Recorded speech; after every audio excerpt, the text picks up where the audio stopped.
deposit. That said, guys, let's get right into the game. Venomancer, Jakiro, Weaver, and Spirit Breaker all picked up by Ultimate Esports.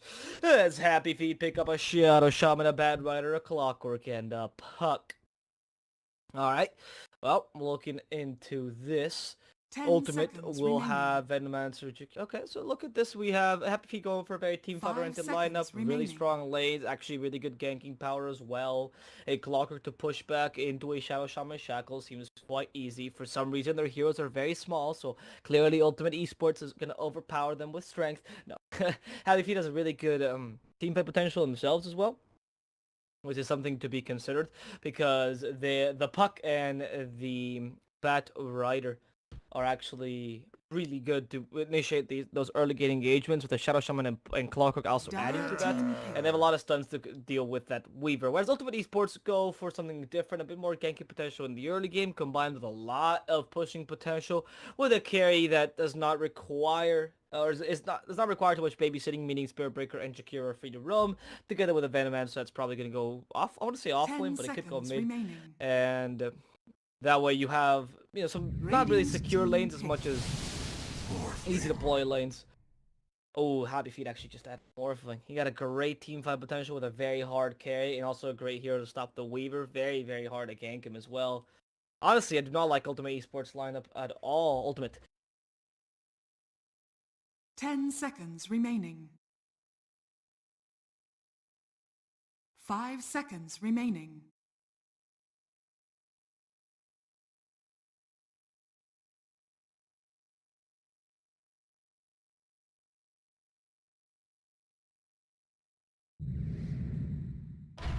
Templar Assassin. You may now select Templar your Assassin heroes. for Ultimate Esports here. It's gonna be the last pick. I mean, I guess for, like, I don't actually like the Empire. You don't have any stuns to stop the Morphling. You only have 2, and they're very pseudo stuns, so he could most definitely morph through them. 0 silences. I guess Templar, because you can grab an Orchid. I mean, it's not like you had many options here in the mid lane. DP seemed like the better option here as well. A lot of silence for the Morphling, a lot of physical damage the Morphling has a hard time preventing, because of a nice combination of both physical and magical, so you take advantage of the Morphling's morph, putting him in a difficult position. What? And Clockwork can't gank you either. Honestly, Death Prophet again.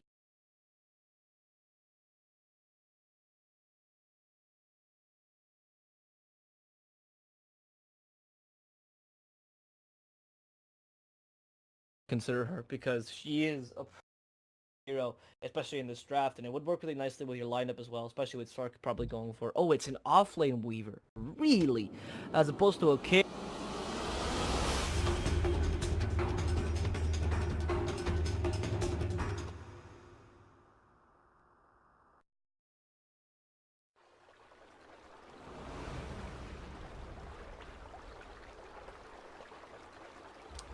I mean, yeah, I don't know if the Weaver in the offlane is the right choice here. I don't know if he's even going Weaver in the offlane. Sorry, that's my rude spots. It doesn't let me actually use him. So you have what, a Venomancer? Seems like he's more suited to the offlane with those boots, right? No, healing. We would just bring a lot of healing though, probably. Okay, we'll see. We'll see. It's odd though that you would put a Weaver in the offlane when you really do want your supports to gank, with Jakiro and Spirit Breaker both being pretty good gankers. I understand the Venomancer safe lane, but if you put Venomancer offlane with Jakiro, you put a lot of pressure in the offlane, force one of the supports to stick with them, right? So Morphling was one support, because he's a pretty weak laner with only a single stun. He's not going to die, but he's definitely going to be harassed a bit too much to actually use this. Okay. Yeah, seems like Logan's gonna go off. Alright, and then Weaver's gonna be alone. Alright, that does make sense. Cool, it's just Slark decided is a better Weaver player for some strange reason. Okay, that makes sense. I like this. Because Slark was playing, obviously, the under...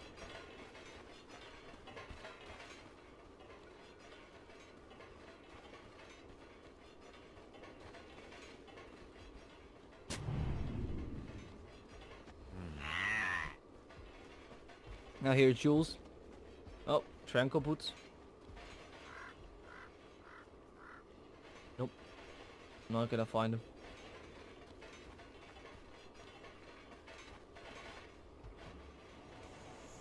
Right, it's... he's Tranquil Boots' first item. I was thinking about that because it's interesting.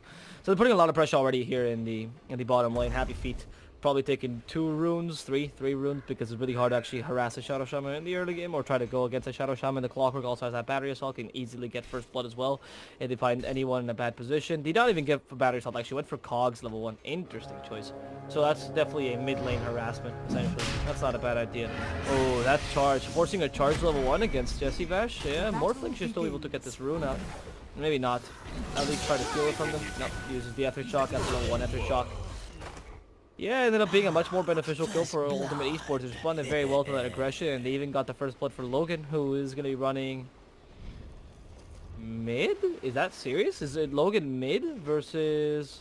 Oh, Bad Rider. Interesting. They want to run... Okay, this is odd. So Puck in the offlane, played by Rappy. I didn't really think about this, but Rappy is the offlaner. But I thought they would just run the... Huh.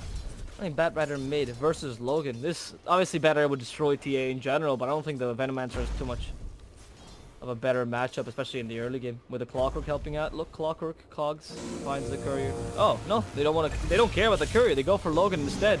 In the top lane, they actually kill Yash as they destroy Logan in the mid lane. I think that Courier kill was much more valuable.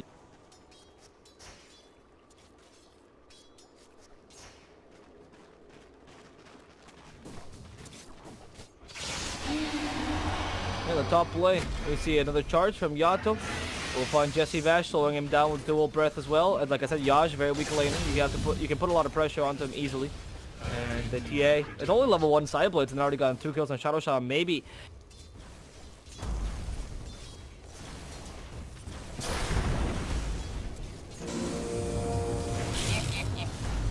Now Logan. There's the Firefly. They find Logan as well. Okay, he's been hit with 4 sticky napalm stacks. The Battery Assault as well, Logan. Little seizure for him. Little seizure. One last hit by Ben-Hur. They can't find it. And Jules is now being charged down. Yato, look at him go. Wants to get that kill onto Jules. The Battery Assault is stopping Yato for a couple seconds. But the Cogs, ooh, they push back Logan. Venomous Gale barely misses the Poison Sting. Is going to be enough damage to kill Jules. They do have a ward now up in the high ground. They just wasted a whole ward just to get this kill. If Jules gets out of here alive, this would be legendary for this Clockwork. Another Cogs, and nobody is stopping Jules today. Oof, that's... Oh, he's actually gonna commit suicide. Well, that's fine. You just wasted a ward in a position that's not useful for you at all, just for the sake of getting this kill, and you don't even get it. That's 6 minutes. The early game wards are the longest. Because the 6 minutes in the early game are much more important than any other 6 minutes ever in the game. In terms of how much happens in those 6 minutes and how much pressure you can put up. And because it all leads to your setup items or your basic core. And that's very important to grab. So, wasting a ward in that regard and putting it in this position is actually a really huge thing for HappyFeet. So they could, I don't know if they know this, or they probably don't, but if they could just take advantage of this. That's why dewarding in the early game is much more important than dewarding later on, until the late game, of course. Because again, everything, those 6 minutes are very valid. Now, oh, what a great sentry. They find Logan, Invis Rune. Where are you going, Logan? Can they stop him? Nah, he still is invisible. That Battery Assault still hits you. It does not actually hit you once you're invisible. So he's gonna be able to make it out of here alive, just barely. The Puck also surviving just barely. The Courier came in, but that's going to be killed by the Geminate attack. A sentry that was on that Courier could have guaranteed the kill onto the Venomancer, but they weren't able to get it. Yato even joins in with Logan just to, I guess, secure his place home. The Rocket Flare wouldn't kill him level 1, so even if he had it, that wouldn't have made much of a difference. This time it seems like it's Team Ultimate who's going to win the bit, or at least the early game. I mean, Dion, target of aggression, Waveform finds him, Morphling hits him pretty hard, one last auto attack will ensure this kill, Waveform of just 5 more seconds, Yaj has morphed most of what he has into agility, so he's also a potential threat if they do go on to him as in the mid lane.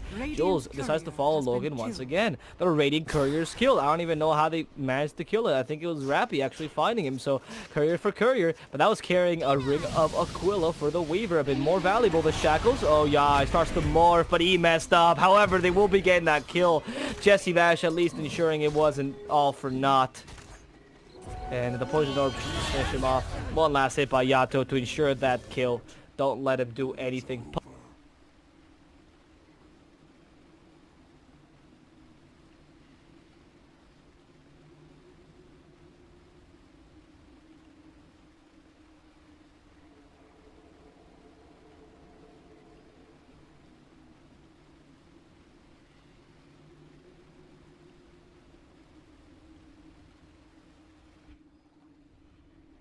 Thanks, by the way. Luckbox, tell people about X, but it's really not a bad site. Most of the sites have those policies. It's always just an odd policy because of course they want you to bet more and stuff. It's hard to take those. It's just they try to stop scammers, but at the same time they're also trying to ensure that you can get your money and whatnot. If you talk to support though, they're usually pretty helpful. It's just about proving you're essentially not a scammer. And once they look over those things, it's an automated system. I've worked on those things as well. Not to be a big supporter of betting sites or whatever, but you know, I think it's a pretty reliable site, to be honest. That said, Yaj here in this top lane, attacking some of those creeps. Ben-Hur, meanwhile, in the mid lane, getting a Firefly, a bit of damage up. HTZ now against Yaj. There's the Shackles. Let's take a refraction, charges away. Jules joins in with the cogs. Batteries hold as well. The Shackles actually don't take the refraction. That's interesting. Whatever. They're going to still follow this through. Waveform with the battery assault. The creeps finally combined. The Morphling stuck in a bad position. They nailed him to shreds. And Jules will have to run away now.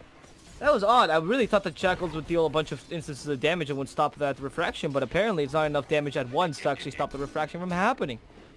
Wow. Well, now the more you know. The Shackles does not counter refraction, but it should really. Shouldn't it? Maybe it didn't attack him for long enough. I want to see it next time that refraction happens. Slark gets a kill against the puck in the bottom lane, and now they go on to Jules. They charge him. Jules will be Fire Breath and hit one last time in the head to ensure that Jules is certainly dead.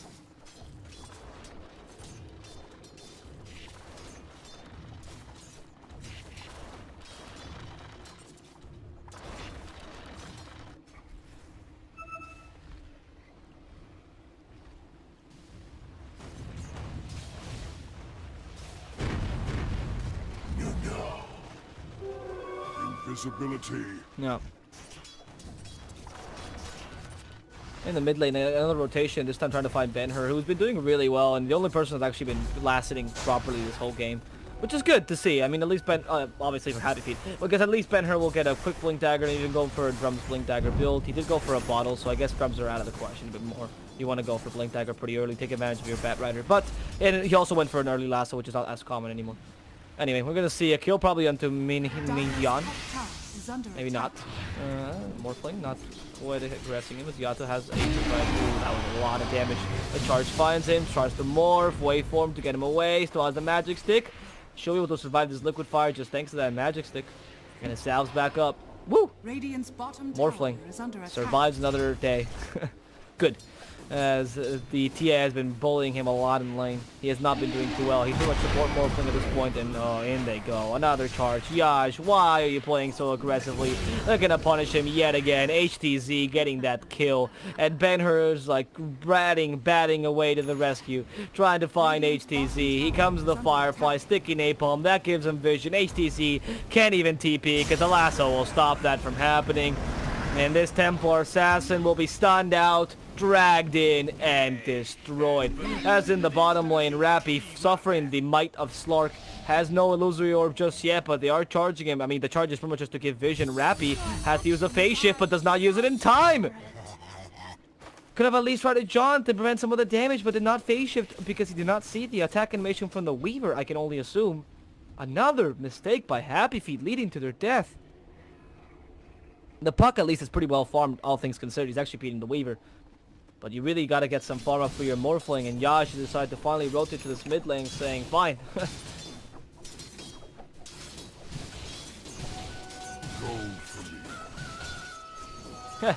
Why in the hell? What? In this lane. Oh, we'll talk about it in a second, but Rappy, okay.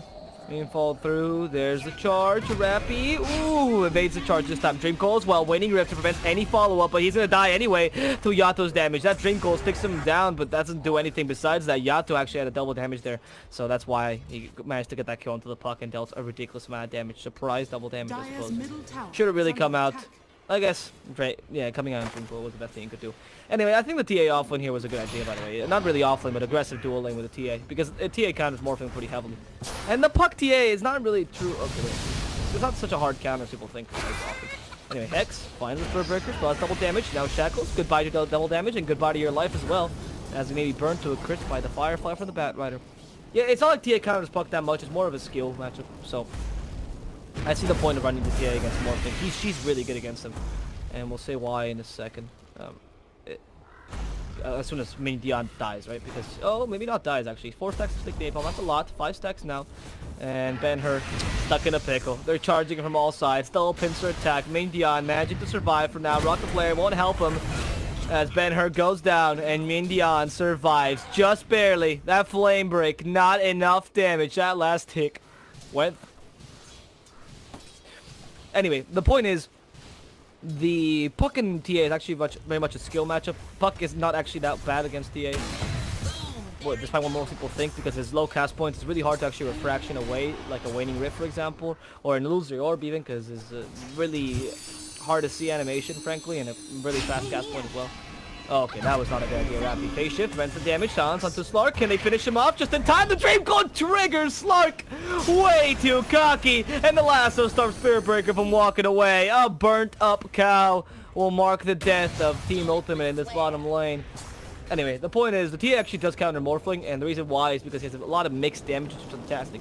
If Morphling morphs into strength, you can just attack him with her natural physical damage, and due to his low armor, she crushes him. If Morphling morphs into agility, which is what he's doing most of the time, she can use Side Blades for the pure damage, and the armor that Morphling gets in the early game, which enables him to actually morph into agility and not die, is completely ignored. Oh, you should have shackled him. That was not the choice, man. Shackles, then after kill. Because Shackles also breaks the infused range up. That was a bit of a mistake. Phase shift after, yeah. So that's why. Ooh, that waning Rift. Not in time, huh? Rappy might just die here through the Earnest Shadows. Can he get to the shrine? Oh, there's no shrine. Tries to phase shift some of the damage off, but Earnest Shadow still hits you as his damage removal or HP removal. They even kill the Jakiro in the top lane, so it's gonna be in Puck for Jakiro. Seems to still go in the favor of Team Ultimate, even though HappyFeet are winning. It's mostly because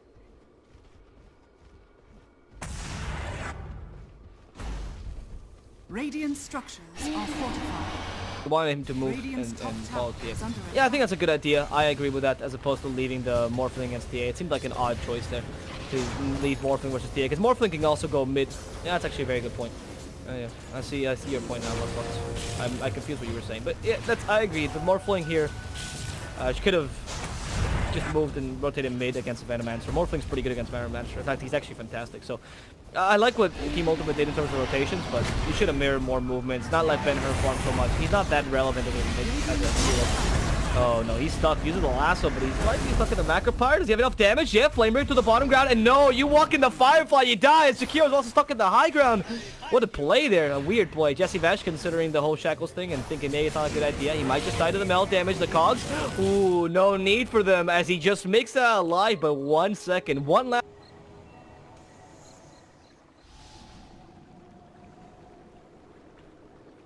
Exactly, so the Puck and TA, it's not a counter, it's just, yeah, it's very much a skill matchup. Like I was mentioning. Yeah, so I agree. It's not either way with a side blaze, but Puck can just also harass you with a peep shooter. He does deal a decent amount of damage to TA.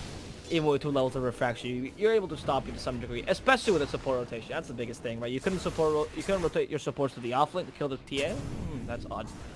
The only thing I'm not sure about is why the Shackles does not cancel the refraction charges. Before, you used to cancel it like this, you know. There it is, just so you guys hear the snap. But now it's not the same. I don't understand exactly why. I don't know if it's because it's not enough damage or because they changed the damage instances. I'm actually unaware of this. I always thought that was the case and they never changed it, but it must have been something I misread. Anyway, Rappy, gonna be charging the bottom lane, Slark joining in. We can prevent the charge stun, so that's good. Oh, Dream Coil. Yep, that's gonna be a time loss committed already. Yato now stunned out. The Chef Shackles, but again, not wanting to commit to this too much. And now the Puck might just die. Phase shift. Oh, thank God for the jaunt. In comes the Bat Rider. No more time loss on this Weaver, by the way. You gotta be a bit careful. She goes for the Puck, and Puck phase shifts just in time. Waning Rift. They gotta kill the Weaver, and that is gonna be kill for kill. This time in favor of HappyFeet as Bat Rider goes and buys the Blink Dagger. Once they join in, the Hexed up. Fear Breaker, they don't even need the lasso. They have a Flame Break anyway to push him back, and with those sticky napalm charges, that's going to be a dead Spirit Breaker. He couldn't even charge in time, as if that would have mattered. Good job, HappyFeet. I mean, they do lose a pitch for a Weaver. I think it's...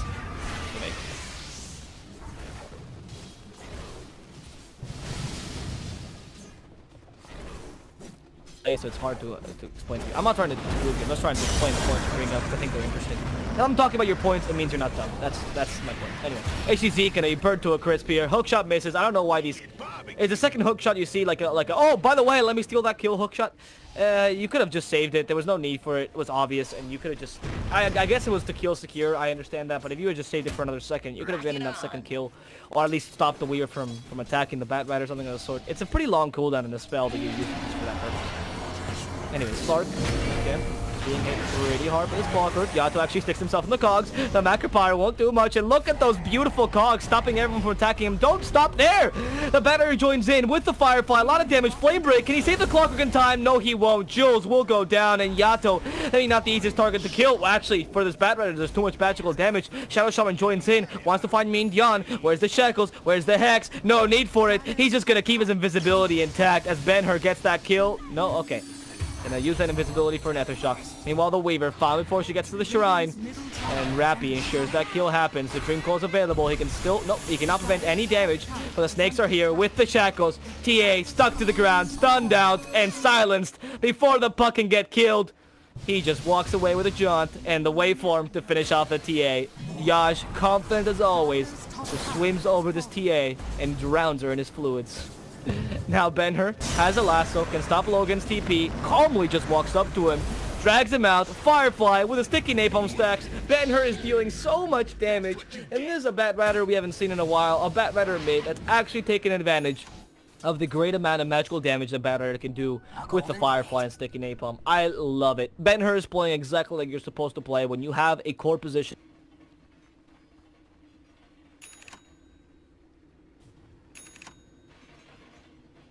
Dragon didn't know if it was his own fire, but that's that's funny. Anyway, the Bat Rider is actually playing really well. I like this. I actually don't. I always talk about this because I think it's a very important thing in Dota. And okay, Morphling. Does he have a replicate up? He does not. How are you getting out of this one?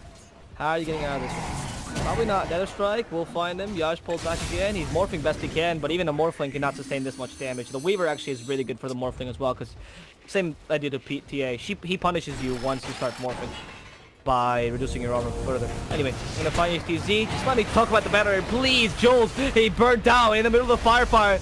The Macropyre actually comes in. Jules is gonna be charged here, and the barrier assault stopping? No, not stopping his death. As Puck tries to save Ben-Hur with a beautiful Dream Coil. He's out of mana anyway, so he has to jaunt himself away.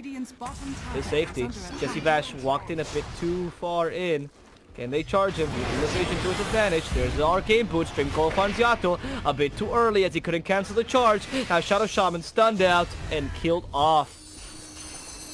But Puck, only thing he's able to do is really harass him. Right, what I like a lot is, something I talk about often is, there needs to be cohesion within your roles. If you play a Bat Rider in a kind of a core role, like a very important core role, not the offlane, you can't play him as an initiator, you have to do something more with him. And this might be the okay, Sentry, Bat Rider, Ben-Hur. Shows off his Shadow Blade to die. That was unnecessary. Yeah. Is that a gem at the bottom? No, it's a screen. Okay, that is...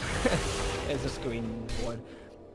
That was a weird play. I mean, even there were 4 people.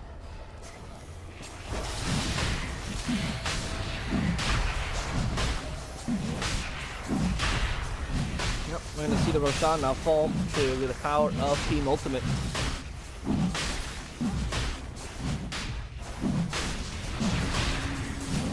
With a melt damage.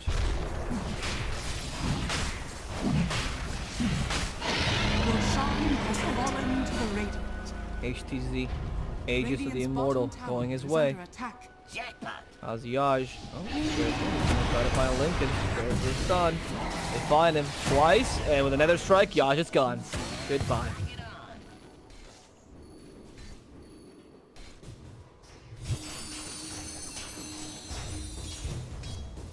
So that's a couple other kills they've gotten on Morphling. They've really reduced his farm from what he was doing, which was pretty much him recover.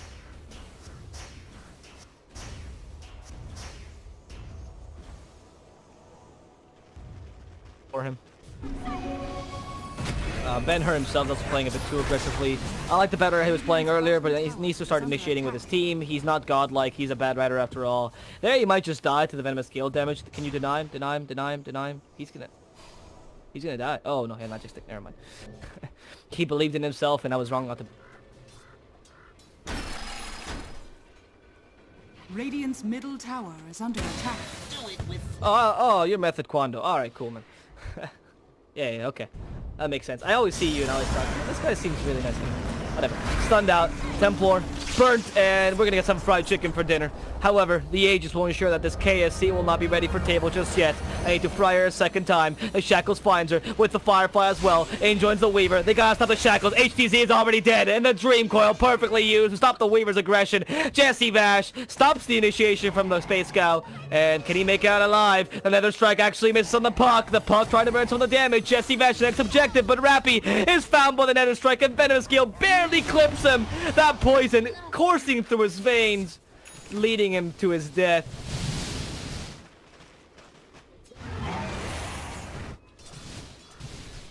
Unfortunate. I mean, I think that was still beneficial for HappyFeet, frankly, taking the TA down in the Aegis, rather than losing a Shadow Shaman Puck. A Puck already has Blink Dagger, mind you, so... I think it was even, if anything. Morphling also got a lot of space to farm, which is important. He needs that link. I don't even know if he needs that link in this game. So what do you stop with Link? Nether Strike and Charge? That's it. I guess Yule Scepter from the Jakiro, or Force Stuff. Jakiro as well. Oh, good hook shot. Maybe Jules can survive this, or at least deny himself. Charge still sees him though, so I know exactly where he went. Joel's like, guys, how do you see me? Oh, I see why, please! Dead. Anyway, I don't like the Lincolns too much on the Morphling this game, frankly. I do like the Ether Lens on Jesse Vash, but we'll talk about it in a second. Why? Hex, and can he survive this? Shackles finds the Weaver under the tower, gets the kill as a minion suffers the same fate. Yash joins in finally to the fray, gets the 3 cores dead, or 2 cores and a support, and Yato fighting for his life is gonna find that it might not be so worth it, as he himself is gonna be chased down and finished off with one last waning rift. That poison sting might destroy Rappy, so it's very important that he goes to the shrine, even uses the phase shift. Good stuff. He gets the Yule Scepter himself. Yeah, I'm not a big fan of the Lincolns. I don't think Lincolns on Morphling is bad. Oh, good usage of the Rocket Flare. I don't think Morphling Lincolns is bad in general, but I don't see what you're really stopping here besides, obviously, the cow's movements. There's really nothing else they're stopping. I guess to some degree the Liquid Fire, can they cancel? Does Liquid Fire cancel? I'm actually unsure, because Liquid Fire does count as an attack or modifier, right? So, shouldn't cancel even if it's castable. So, even though it's a spell, yeah, it doesn't cancel Lincoln. Or shouldn't cancel Lincolns from my understanding. I'm actually not entirely sure. Because Searing Arrows doesn't cancel Lincolns, for example. Liquid Fire should have a similar interaction, but I know that's one of those weird spells. Regardless, if that's the case, that's even worse for you, right? It's not that big a deal that you're canceling those things. And the Hurricane Pike, for example, Find the Venomancer is also not that big a deal that you're canceling it. I think going for maybe not even E-Blade directly, or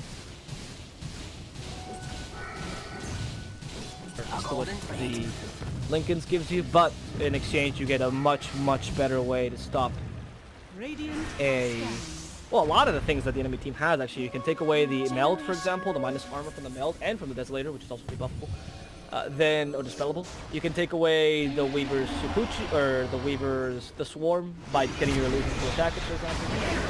Yep, Macro Fire, they burn him, they stun him, they kill him. So, you can take away a bunch of things, really, just being the Morphling with the Mana style, as opposed to the Lincolns, which we'll see how effective it is this game, I suppose. Okay, is this tower gonna go down? They know HTZ is here. I think they just saw him meld. Yep, they were waiting for that Hex. The Jakiro joins in, the Batter also. With the Firefly, HTZ cannot really refract. The Cogs pushes them away, and they find the Jakiro instead with the Lasso. That's not the objective they wanted, honestly. That's just a simple Jakiro for a tower, but you waste 2 ultimates for that. Is that really the play, Cogs? Cogs? To get him out of the snakes, man. He was in the snakes. He had no way to destroy him right now, because he was just trying to fight everyone else. That was fantastic play by the Shadow Shaman. I think that was a misplay there by Jules with the Cogs. Now, as we found out, Jules sacrificing himself out of shame, dying to the Weaver. Even wasted the hook shot, by the way. Oh, interesting. The hook shot actually has the same cooldown as his death timer. Huh. Look at that. How cool. Am I not looking at both things? Yeah, I think that is. Yeah. They're ticking at the same time. Well. Dying with...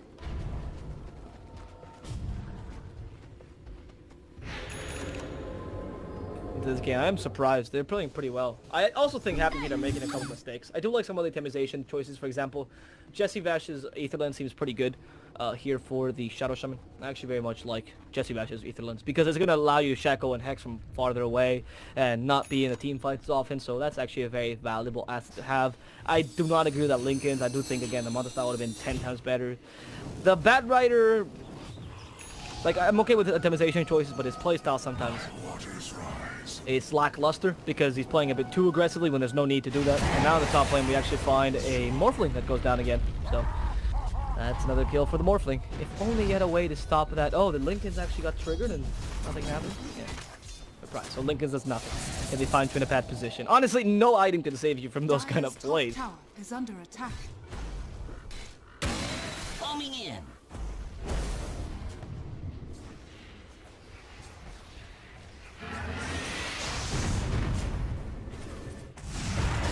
Now, Benher, he's been dusted up. Yo Scepter, haste to try to run away. He's still been dusted, so when they find him, yeah, the TA with 2 hits almost even destroys the courier. And now the 2 supports are stuck here in the cogs. And there's no way they can save him. The 2 supports will go down. HappyFeet will lose 2 unnecessarily. Radiant's bottom tower is under attack. Well, Rappy, meanwhile, joins top lane, silence at the 2, but will not continue this aggression. See everyone else continue to push. I mean, it seems like Team Ultimate actually might even be able to win this game against HappyFeet. Against the Morphling, the TA is coming in with a Blink Dagger Desolator.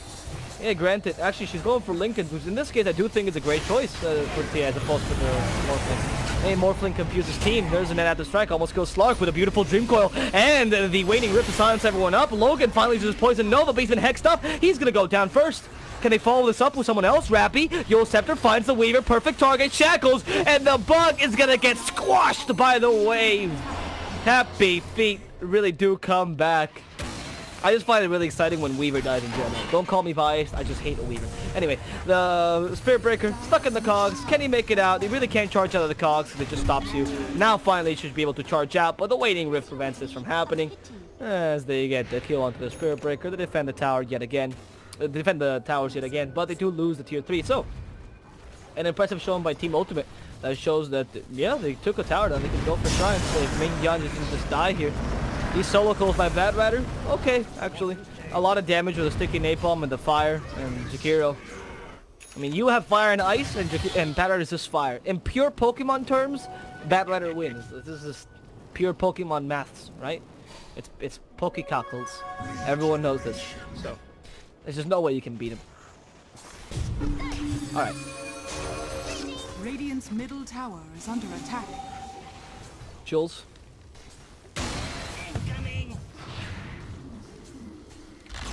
That's gonna... Oh, that's gonna be Yasha takes the tower, that's fine. I actually went for the Ghost Scepter, which I think is gonna help him a lot against the TA. I actually completely forgot how useful the E-Blade is against the TA and the Weaver in general. Then went for Diffusal Blade just yet. Weaver's now starting to consider maybe Diffusal Blade's a good choice. There's no point in getting Diffusal Blade in HDZ when you already have a Diffusal Blade in your Weaver. Me as the...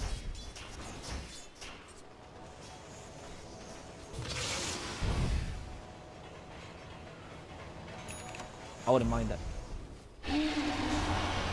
Charge. We'll find the Bat Rider, Yato. Invisible. But Shadow Blade not working too well. Ice Path does see the Clockwork as well. With a dual breath. Clockwork. Not gonna get killed. And now the Weaver trying to find the Morphling.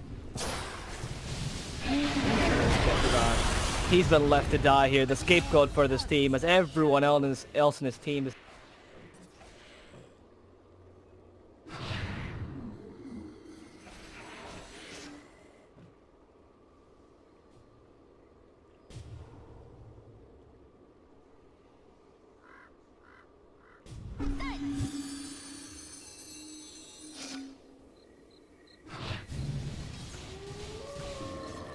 So Yaj, we'll continue with some of those eagerly. Dire's top shrine is under attack. Gold for me.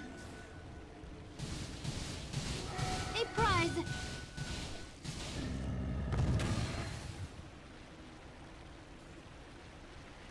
Dire are scanning. Ban her. Alright. He's gonna be charged up. Ooh, the Yo Scepter stops Yato.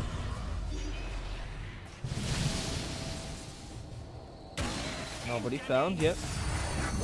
Radiant are scanning.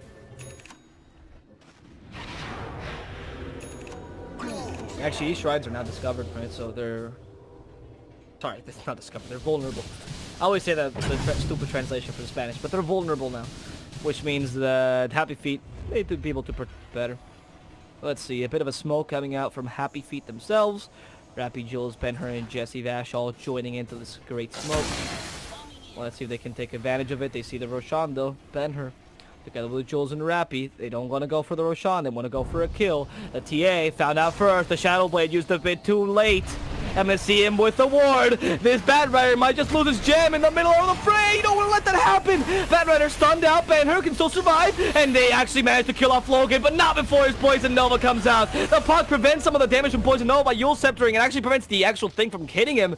Nobody's dead yet. And the Poison Nova wasn't too effective. The Weaver comes in, joins the fray again. Do they have any way to stop him? Waning Rift available? But no, the puck isn't joined yet. Yaj is forced to replicate himself away, but they still find him with a charge. Yato comes into this. The Lincoln saves him. Magic Stick and Yaj still fighting this, but the Yato will just get the final hit with a Shadow Blade. Now Jules can TP away in time, but HappyFeet have already lost 2. They're not happy about this engagement at all. Their feet are very sad right now, and Ben-Hur will not be able to find HTZ whatsoever. Yato, let's see. Does he fall through? Not Ben-Hur. That's not the option. In fact, Ben-Hur says, hey, I saw a dust. Kill Courier. Run. That's a ward on the Courier he took away. That's not bad, I suppose. That was funny though. Anyway, he saw the cow, saw the Courier, thought of his choices, and realized the Courier was an easy kill. I think that's the right choice. Now Jules, he's being charged up. They have perfect vision of him. Jules, how are you supposed to make it out of here? What was your plan? Why'd you walk so close? The hook shot will save him. The creeps try to kill him. Look at the creeps just like kind of surrounding him like, guys, don't let the clockwork die. Don't let the clockwork die. But he ended up dying anyway. That swarm. Dire's top shrine is under attack.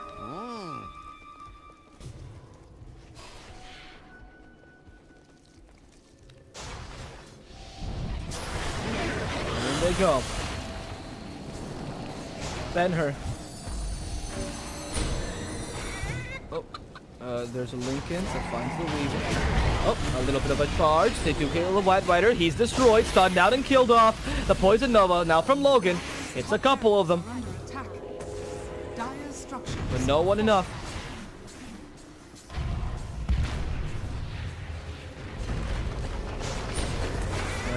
The guys from Team Ultimate continue to attack these towers. They actually stuck the TA in the middle of those. Please don't conquer away! Again, they conquer away from the snakes, and the TA will survive a second time. I could even tell Jules was going to do that. He hook shots there and just cogs her away. TA's still alive. She has an Aegis. Gonna kill Jesse Vash quickly. Then wants to continue this aggression. Yule Scepter has the melt, but can't use it on the tower. Obviously loses the Aegis. Where's the rest of her team? Nobody's helping out. Weaver finally joins in and says, hey, let's save the TA. But Blink Dagger is enough to save her, actually. He does no need to help from the team. Everyone else TP'd back to prevent any split pushing happening. And Team Ultimate now taking the lead completely this game with a 6k lead.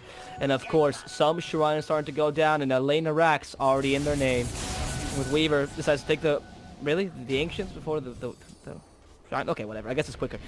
And they lost the Aegis there, which is not. I mean, okay, they lost the Aegis to the Venomancer. The Venomancer is meant to die, and Aegis.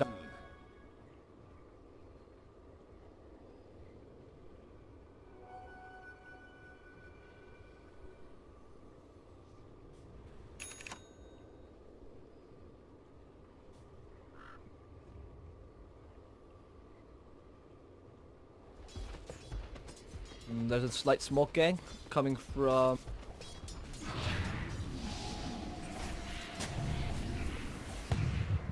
Team Ultimate.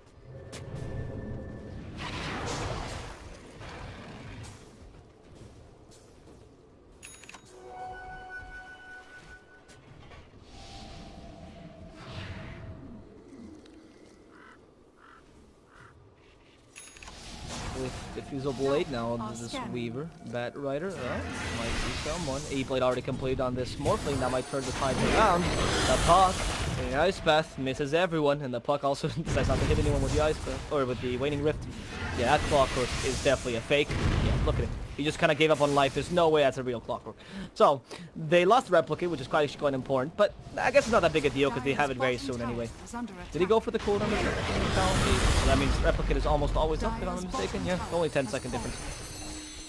Now, they're going to go for another set of towers with Team Ultimate's damage. It seems pretty easy. I'm surprised HappyFeet is against the wall here. Oh, look at them go for the puck. Yato cancels the charge. Can they punish this? And Lasso finds the Venomancer. Kill him before he poisons. Kill him before he poisons. They got it. Wait for him. Goodbye, Venomancer. And now the Weaver stunned for a really long time. They have to finish her off, but he uses the time lapse. That Yule Scepter came too late. However, everyone else is dead. They just kill everyone around the Weaver to break her heart, break her emotions. She has no more friends. And that's a true Dota player for you. Let's see if Slark can make it alive. There it is. The skill is still available. Slark will be able to just TP himself by using a clever Shikuchi in the trees. However, HappyFeet still get 4 kills for the price of absolutely none. The comeback is still here. I don't know why I said that actually. Bad Runner died. Sorry. 4 kills for the price of 1. Absolutely 1. Anyway. The comeback is still real. It's still possible. Nobody bought back there. So, it's definitely a possibility for the HappyFeet guys to just come back into the game, especially using the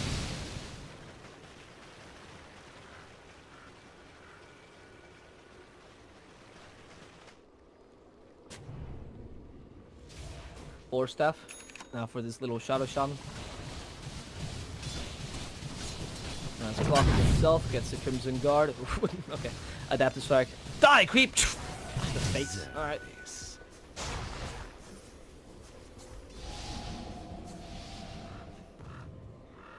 Now Rappy. By the way, that Aghanim Scepter was huge. I think the Aghanim Scepter usually is... Okay, wait, Ben-Hur? Do they have Dust for him? They don't have Dust? Really? You ganked the guy with the Shadow Blade without Dust? What were you expecting Ben-Hur was gonna do? Like... Oh, he's not a mumbling idiot. He's of course gonna Shadow Blade. Carry Dust. Spellbreaker, always carry Dust. Learn from your pubs. Anyway. I really like the Aghanim pick up here on Rappy. So, Aghanims is usually picked up when the enemy has BKBs, right? And in this case, they might build them, they might not. They're not really incentivized to build them too much. The Weaver is, but besides that. So I don't think it's that necessary to grab a BK or an Aghanim so early. But in combination with the Flame Break, when there's nobody with BKBs, especially if you go for that level 25 ability for Flame Break, I don't think they're gonna go for it. But the Flame Break itself is already good at pushing someone back, right? For the AOE has, and that means that you get the long stun, which is 4.5 seconds. Which is a considerable stun. That's an RP in the form of a Dream Coil, which is a much larger AoE. Especially with people that like moving around, like a Weaver or a Venomancer or a Templar Assassin. It's really easy to push them away. Hell, even a Force Staff will do the trick most of the time. And getting that long stun, as we saw that last team fight, was crucial. I actually very much liked what HappyFeet is doing in terms of optimization. But, yet again, they are still losing, and it's still Team Ultimate who has the lead. The matter is, how long will they have this lead for? You are fighting up against a Morphling, and your only heroes are the TA and a Weaver. The Weaver is okay, she has not gone for the Diffusal Blade just yet, so she can't compete with the Morphling in the late game by any means. And though the TA is, again, a really good hero in the early game, has not decided to go for the Yoshi yet, so it's still a while, and she's really not that great in the late game through her deplorable stack game. Look at her, like she can't even build jewels right now. A lasso finds her, okay. They try to kill her anyway, the shackles as well. Everyone is just joining into this TA party, and TA will go down, finally burned to a crisp, but they lost a Clockwork as a result. However, they managed to kill a Jakiro just in the backlines by accident almost. TA, ooh, buys back for this fight. And actually, no, buys back to stop the Morphling, who now joins the fray again. Morphling has surprised as she destroys the Venomancer immediately. Ben-Hur now being chased down. Slark gets that kill. Rappy, careful, actually manages to get out alive thanks to the Illusory Orb and the Jaunt. At least for now, has a Yule Scepter and a Phase Shift. Should be able to make it out. No! Phase Shift, do something! Don't let them kill you! Okay, Illusory Orb blinks away, TPs. He was perfectly planning that. All calculated. Meanwhile, Morphling himself actually went into a very hard team fight to win with that E-Blade, but he did what he could. I wonder what he's gonna go for. 50% replicate damage or 400 waveform. They're both pretty good, actually. The replicate damage, I mean, when you have someone useful on your team, or in the enemy team. Now, Spellbreaker, stunned out. Those shackles last a really, really long time. They pulled back. Yato. How do you survive this? You can't.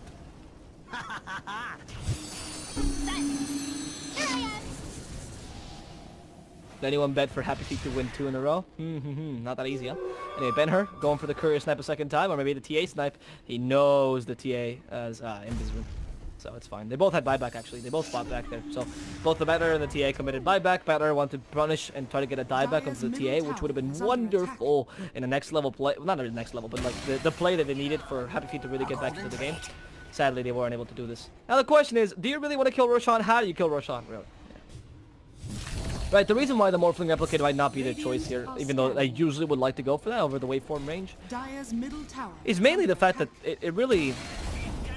Sorry, waveform you use offensively, so the range is not always the best. It's not necessarily what you need, but the Replicate, for someone like Weaver, for example, who has... Oh, TP surprise. Oh, hookshot finds him! They got the Weaver. Now the shotgun. BKB committed. Slark has to make it out of here alive, but the dust hit him after the BKB, so he didn't dispel it in time. The lasso is also available. Slark, how are you going to survive this? 3 more seconds to the Lincolns. 2, 1. Lasso him immediately. Stop the Lincolns. No need for it. The lasso is not even committed there. HappyFeet get a super valuable kill. Meanwhile, Team Ultimate, run, run, run. It's time for the Roshan, but nobody's going to let you take it. As the puck walks in, wants to steal it. The Illusory Orb hits a Yaj. From behind, waveform in, steal the Aegis, does not get it in time, gets stuck in the ice bath. Yash just signed his death sentence. They actually can't finish him off. In comes the Batrider. They want to kill the Venomancer, and they'll succeed at doing so. Jesse Bash, stuck in the low ground, will go down. This Morphling is unkillable. Adapter strike to get away, and Ben-Hur even joins in. Still lasso available, could stop the TA. Yash being forced at the safety, and from behind, there's still a clock following through with this aggression. Hookshot finds the TA a second time. It does seem like HappyFeet will just let them get out alive for now, as Ben-Hur does not want to commit too much to this. Blink and lasso still there. Doesn't want to use the lasso. Is this a bug? No, he doesn't want to use the lasso at all. He thinks that there's more valuable uses for it. I think it's true as well. I agree with that. They took the Aegis, though. That's why he probably doesn't want to commit the lasso, right? You commit a lot. You think you killed...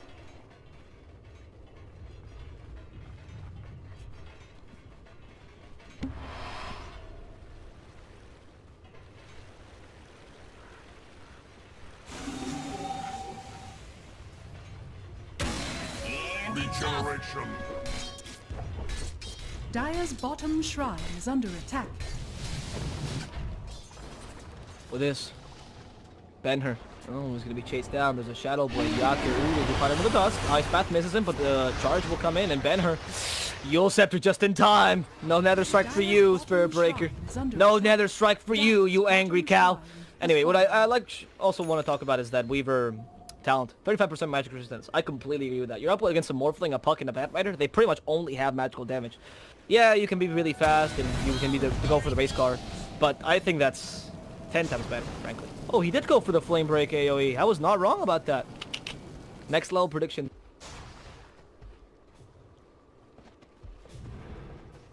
That talent for the Weaver is actually really valuable. 35% magic resistance is better than Hood or Pipe. It's actually what, level 2, I believe, mana or spell shield. Spell shield, is that what it's called? The anti-mage skill, the anti-mage passive. I think it's spell shield. It's level 2, so I think level 1 is 26%, and then level 2 is around 35, more or less. I'm not entirely sure, to be honest. But it's a really, really good magic resistance on a hero that actually traditionally gets some sort of stats in the form of Blinkins or BKB, so she does have a bit of tankiness. Yeah, it's very well utilized here. Okay, they stop the batter from possibly TPing. The sad thing is he wasn't going to TP anyway. Morphling joins in, has the shotgun, adds some damage. Shotgun. Yeah, why not use it earlier? You could have killed him so much earlier and now actually TP. Cerebreaker buys back immediately. Morphling joins into the fray and they want to attack and kill someone. They lost the lasso in that top lane, of course. But, you know, the Aegis is still up for the TA, so I didn't really want to wait 2 more minutes. Those series of snakes, I love how they're put... Like, when you add the 4 snakes to the... Yeah, the 4 wards to the snakes, it really just seems like they just kind of sit there haphazardly, like, oh, I guess I'll put one here, one here, one here, one here, whatever. Just put wards somewhere. Pretty funny. And it kind of spits things at people. I like it. Alright, smoke. Okay, no, batter or lasso, 6 seconds, maybe they're just waiting for that. Who do you stop? You can't stop the TA, really. There's the Hurricane Block dead. He has the Weaver. They stop her with the Lincolns, and there's the last one as well. Weaver, can they kill her in time?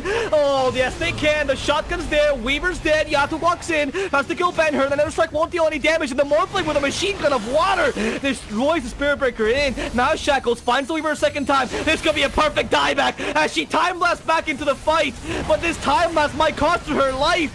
Slark has to Shikuchi himself away. Jules has no hookshot. They lose the Aegis already, and HappyFeet are defending like champions. Slark comes back in. The Shrine activated. Rappy's not going to die today. He still has the phase shift, and in the fight, Mingyan with the Ice Blast.